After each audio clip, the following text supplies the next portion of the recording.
नमस्कार दोस्तों, आप सबका एक बार फिर से स्वागत करता हूं अपने इस यूट्यूब चैनल डिस्ट्रिक्ट ज्ञान में। तो आज की जो वीडियो है ये वीडियो उन स्टूडेंट उन कैंडिडेट के लिए है जिनकी काउंसलिंग नहीं हुई है या जिनकी एडमिशन नहीं हुई है। तो आज की इस वीडियो में बहुत सारे जो आपके डाउट्स हैं या फिर आपके जो कमेंट्स हैं उनके जो रिप्लाई इस वीडियो में मैं करूँगा और काफ़ी सारी जो इन्फॉर्मेशन है वो आपको प्रोवाइड करूँगा। तो आज की इस वीडियो में मैं आपको सेकेंड काउंसलिंग कब होगी, क्यों होगी, उसके रिगार्डिंग बात करेंगे। इसके अलावा थर्ड काउंसलिंग होगी या नहीं होगी वो भी मैं आपको बताऊंगा। इसके अलावा जिन कैंडिडेट का लिस्ट में नाम नहीं था, क्या दोबारा अगर कोई लिस्ट आएगी उनमें नाम आएगा या नहीं आएगा। इसके अलावा जिन स्टूडेंट्स का नाम मेरिट लिस्ट में था बट वो एडमिशन में नहीं गए, तो क्या उनको सेकंड काउंसलिंग में एडमिशन के लिए चांस मिलेगा या नहीं मिलेगा। इसके अलावा जो एलिजिबिलिटी क्राइटेरिया था उसमें 67% जो नंबर थे वो कैटेगरी वाले स्टूडेंट और 75 जो नंबर है वो जो जनरल कैटेगरी के स्टूडेंट उनके लिए है। क्या उनको उनसे कम मार्क्स वाले जो स्टूडेंट या कैंडिडेट उनको सीट मिलेगी या नहीं मिलेगी। इसके अलावा अगर आप प्राइवेट कॉलेज में एडमिशन लेना चाहते हैं तो क्या बिना काउंसलिंग के आप प्राइवेट कॉलेज में एडमिशन ले सकते हैं या नहीं ले सकते हैं। काफ़ी सारे ये क्वेश्चन या आपके डाउट्स भी हैं और काफ़ी सारे जो स्टूडेंट है वो काउंसलिंग में भी आकर पूछ रहे हैं कि अगर उन्होंने काउंसलिंग अटेंड या उनका टेस्ट क्लियर नहीं है या वो बिना काउंसलिंग के क्या डायरेक्ट वो कॉलेज में जाकर एडमिशन ले सकते हैं या नहीं, वो भी आपको इस वीडियो में मैं क्लियर करूंगा। इसके अलावा बहुत सारे जो क्वेश्चन हैं आपके कि अगर आपको काउंसलिंग में सीट नहीं मिलती है तो क्या मैनेजमेंट कोटा में हम एडमिशन ले सकते हैं या नहीं ले सकते हैं। तो आपने देखा होगा कि ये सारे जो टॉपिक्स हैं आपके मन में काफ़ी सारे इसके रिगार्डिंग डाउट्स हैं, तो इनके बारे में मैं टर्न बाय टर्न जो सारी बातें हैं वो आपके साथ डिस्कस करूँगा। तो चैनल में नए हैं तो प्लीज़ चैनल को सब्सक्राइब कर लेना, जिससे नेक्स्ट जो भी अपडेट्स आएंगी वो आपको मिलती रहेंगी। तो वीडियो को नेक्स्ट बढ़ाते हैं हम। सबसे पहले मैं बात करूंगा सेकंड काउंसलिंग के बारे में। तो आपकी फ़र्स्ट काउंसलिंग जो है वो 13 फरवरी 2024 को ख़त्म हो जाएगी। उसके बाद आपकी जो भी सीटें होंगी डाइट्स में, प्राइवेट कॉलेज में, उनकी जो जानकारी है या जो उनका इंफॉर्मेशन होगी, सीट्स जो फिल हो गई होंगी, उनकी जो डिटेल्स है वो NCERT चंडीगढ़ को भेजी जाएगी उनकी तरफ से। फिर से दोबारा से जो डाटा है वो सॉफ्टवेयर में अपडेट किया जाएगा, किस डाइट में कितनी सीटें वैकेंट हैं, किस कॉलेज में कितनी सीटें वैकेंट है। वो सारा अपडेट होने के बाद आपको सेकंड काउंसलिंग का जो शेड्यूल है वो जारी किया जाएगा।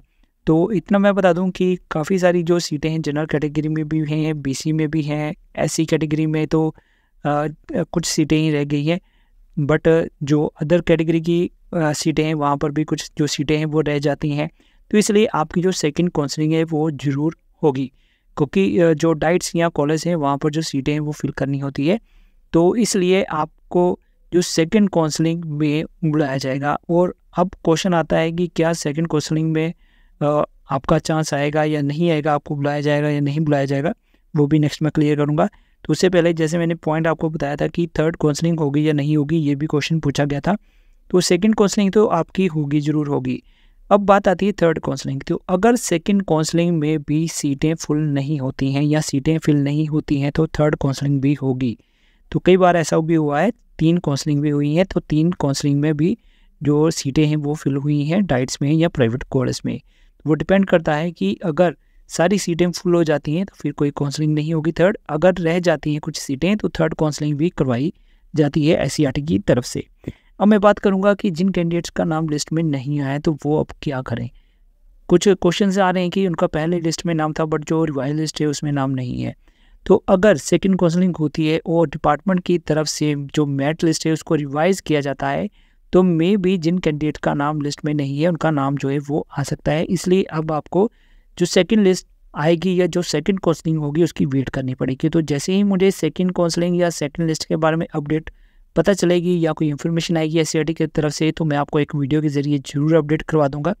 तो इसलिए चैनल में बने रहेगा और इनकी जो ऑफिशियल वेबसाइट है वहाँ पर भी विजिट करते रहेगा, वहाँ पर भी आपको जो जानकारी है वो मिल जाएगी। अब मैं बात करूँगा कि जिन कैंडिडेट का नाम मेरिट लिस्ट में था बट वो एडमिशन के लिए नहीं गए हैं तो क्या उनको दोबारा सेकंड काउंसलिंग में चांस मिलेगा या नहीं मिलेगा। तो उसके रिगार्डिंग मैं आपको बता दूं कि कुछ स्टूडेंट्स थे जिनको कुछ पर्सनल प्रॉब्लम थी या फिर जिनको काउंसलिंग का पता नहीं चला तो वो काउंसलिंग में नहीं पहुंच पाए, और कुछ कैंडिडेट गए थे बट उनके डॉक्यूमेंट्स इनकम्प्लीट थे जिसके कारण उनको वहाँ पे एडमिशन नहीं मिली।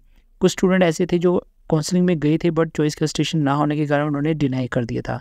तो ये जितने भी स्टूडेंट हैं जिनका मैंने जिक्र किया है उन सभी को सेकंड काउंसलिंग में चांस मिलेगा। तो सभी को चांस मिलेगा तो आपकी जो भी मेरिट होगी उसके अकॉर्डिंग आपको वहाँ पे एडमिशन मिलेगी, उसके अकॉर्डिंग ही आपको सीट जो है वो रिज़र्व करनी पड़ेगी। अब नेक्स्ट जो बात आती है कि क्या जो एलिजिबिलिटी क्राइटेरिया है उससे कम वाले जो स्टूडेंट है वो सीट प्राप्त कर सकते हैं या नहीं कर सकते हैं। तो जैसा कि सिलेक्शन क्राइटेरिया है तो सिलेक्शन क्राइटेरिया के अकॉर्डिंग एक पासिंग परसेंटेज जो है वो रखी गई है, तो उसकी अकॉर्डिंग ही आपकी जो एडमिशन है वो होनी है।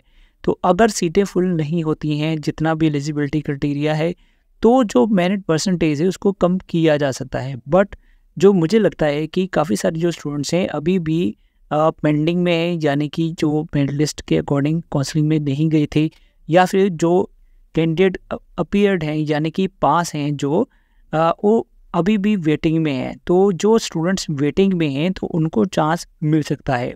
उसके बाद भी अगर सीटें वैकेंट रह जाती हैं तो जो मेरिट है फिर इससे कम हो सकती है, अदरवाइज़ नहीं होगी। नेक्स्ट मैं बात करूँगा कि काफ़ी सारे जो क्वेश्चंस आ रहे हैं कि क्या हम बिना काउंसलिंग के प्राइवेट कॉलेज में एडमिशन ले सकते हैं।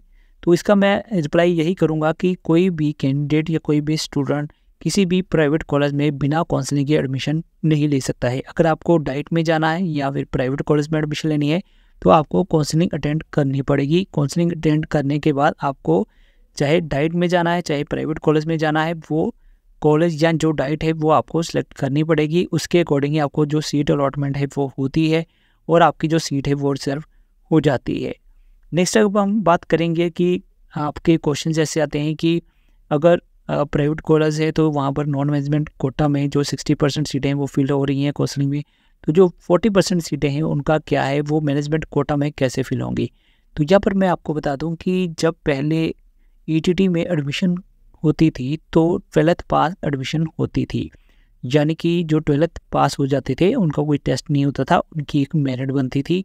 मेरिट भी आपकी स्ट्रीम के अकॉर्डिंग बनती थी, आर्ट्स, कॉमर्स, साइंस, इस तरह से आपकी जो मेरिट है वो बनती थी। आपकी जो एडमिशन है आपके 12th के जो नंबर हैं उनकी मेरिट के आधार पर ही जो मेरिट लिस्ट है वो बनती थी।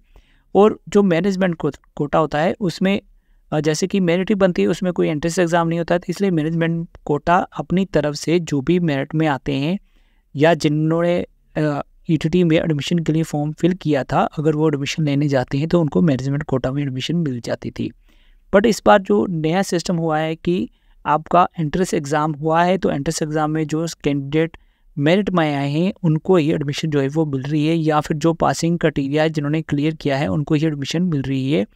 तो अब जो मैनेजमेंट कोटे में एडमिशन आपको मिलेगी या नहीं मिलेगी, इसके रिगार्डिंग SCERT की तरफ से एक नोटिस जो है वो प्राइवेट कॉलेजेस को भेजा जाता है। अब जो भी नोटिस उनको भेजा जाएगा उसके अकॉर्डिंग ही वो जो स्टूडेंट्स की एडमिशन है वो करेंगी। तो फिलहाल अभी तक कोई भी ऐसा नोटिस जो है वो उनको नहीं भेजा गया है मैनेजमेंट कोटा में एडमिशन के लिए।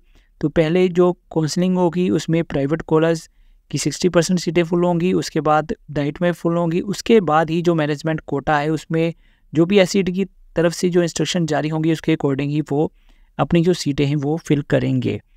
तो ये सारे आपके क्वेश्चंस थे, ये सारे आपके डाउट्स थे जिनको मैंने क्लियर करने की कोशिश की है। फिर भी अगर आपका कोई क्वेश्चन है या कोई क्यूरी है तो आप मुझे कमेंट सेक्शन में पूछ सकते हैं, हमारे टेलीग्राम चैनल को ज्वाइन कर सकते हैं, वहाँ पर पूछ सकते हैं। पर्सनल क्वेश्चन पूछना चाहते हैं तो आप मुझे इंस्टा पर DM कर सकते हैं। तो काफ़ी सारी और भी अपडेट्स आपके साथ मैं शेयर करता रहूँगा, चैनल में बने रहिएगा। तो सेकंड काउंसलिंग के बारे में कोई भी अपडेट आती है मैं आपके साथ ज़रूर शेयर करूँगा। इसके अलावा जिनका नाम नहीं है तो उनका एक ही सोल्यूशन है कि उनको वेट करनी पड़ेगी सेकंड लिस्ट या सेकंड काउंसलिंग की। तो जो भी स्टूडेंट्स वेटिंग में हैं, यानी कि जिनका जो पासिंग मार्क्स अपीयर है, यानी कि जिनके पासिंग मार्क्स हैं बट उनका नाम लिस्ट में नहीं था, यानी कि वो वेटिंग में है, तो जो स्टूडेंट वेटिंग में है उनको भी नेक्स्ट लिस्ट की वेट करनी पड़ेगी। इसके अलावा जो भी प्रोसीजर होगा या फिर आपका कोई डॉक्यूमेंट्स क्लियर नहीं है, वो डॉक्यूमेंट्स आप ज़रूर कंप्लीट कर लीजिए। किसी का कैटेगरी का सर्टिफिकेट नहीं है तो वो भी बनवा लीजिए, ताकि आपको बाद में जो स्कॉलरशिप मिलेगी तो उसमें कोई भी प्रॉब्लम ना आए। तो ये सारी अपडेट्स थी। इसके अलावा एक और जो ज़रूरी चीज़ है कि अगर आपकी एडमिशन नहीं हुई है और बाई चांस सेकंड काउंसलिंग आती है तो उसमें जो डॉक्यूमेंट्स है, जो मेन डॉक्यूमेंट है वो है रेजिडेंस सर्टिफिकेट। अगर आपके पास नहीं है तो उसको अप्लाई कर लीजिए और तब तक जो आपका सर्टिफिकेट है वो बनकर आ जाएगा। तो आज की इस वीडियो में ये बहुत सारी जो मेन इन्फॉर्मेशन थी वो हमने आपके साथ शेयर की है। तो वीडियो अगर अच्छी लगी है तो प्लीज़ इसको लाइक ज़रूर कीजिएगा, हमें भी थोड़ी मोटिवेशंस मिलती है, हम और वीडियोज़ आपके लिए लाएंगे। तो आपने जो भी फ्रेंड्स हैं या कोलीग्स हैं उनके साथ भी ज़रूर शेयर कीजिएगा, और चैनल में नए हैं तो प्लीज़ चैनल को भी सब्सक्राइब कर दीजिएगा। तो आज की इस वीडियो को यहीं ख़त्म करूँगा, जल्दी मिलूँगा आपके साथ नई अपडेट के साथ। तब तक के लिए गुड बाय, जय हिंद।